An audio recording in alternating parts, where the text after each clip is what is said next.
So everybody, John here had suggested on our little call for lightning talks that that we might show a picture of a goat. Awesome. I'd like to pride myself on being the only one to do that today. Aside from that, it really has nothing to do with my talk. I'm actually very happy to have you here as a semi-captive audience to talk about my very first web app. So thank you all for being here with me today. All right. Okay, this screen is actually so huge that my photo is not quite big enough to fill it. So that's a little bit unusual for me to see, but you know, you live, you learn.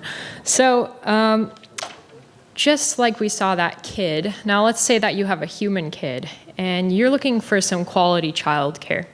Well, just like if you had a car and you wanted to drive it, you need to learn the rules of the road and you need to adhere to those licensing requirements. Childcare centers also need to adhere to a set of rules and regulations.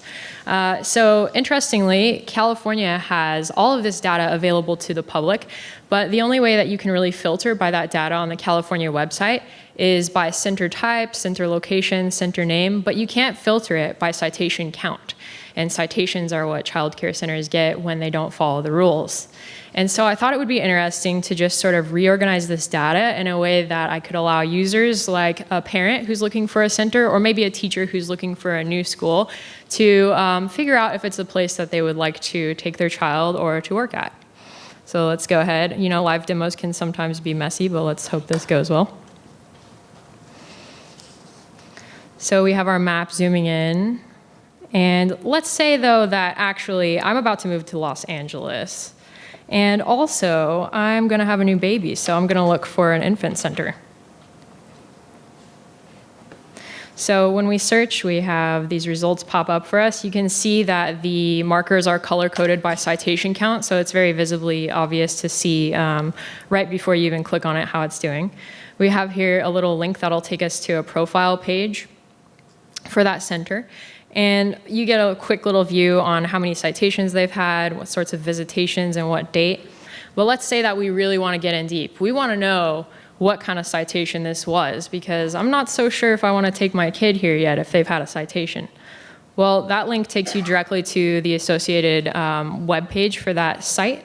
And you can actually dig in real deep, view the actual report that was associated with that citation and exactly what happened here. So in this particular case, there happened to be chipped paint on the walls, which isn't really appropriate for an infant center. Let's say, though, that we don't actually, maybe we don't have time to be looking through the full report.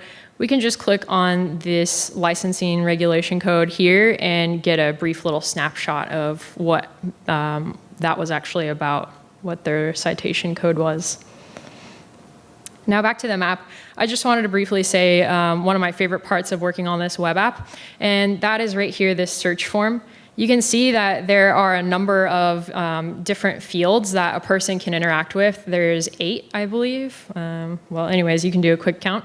But my challenge was that I wanted to have a route that could either deal with 0 input from the user if they want to search through all facilities of California, or they could potentially use all 8.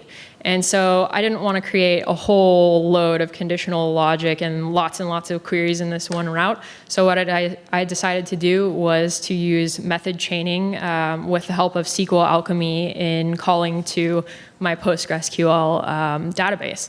And so at the beginning of the route, I create a base query, and for each additional piece of input in the form, I tag on an additional piece of to the chain there and call the query at the end of that route.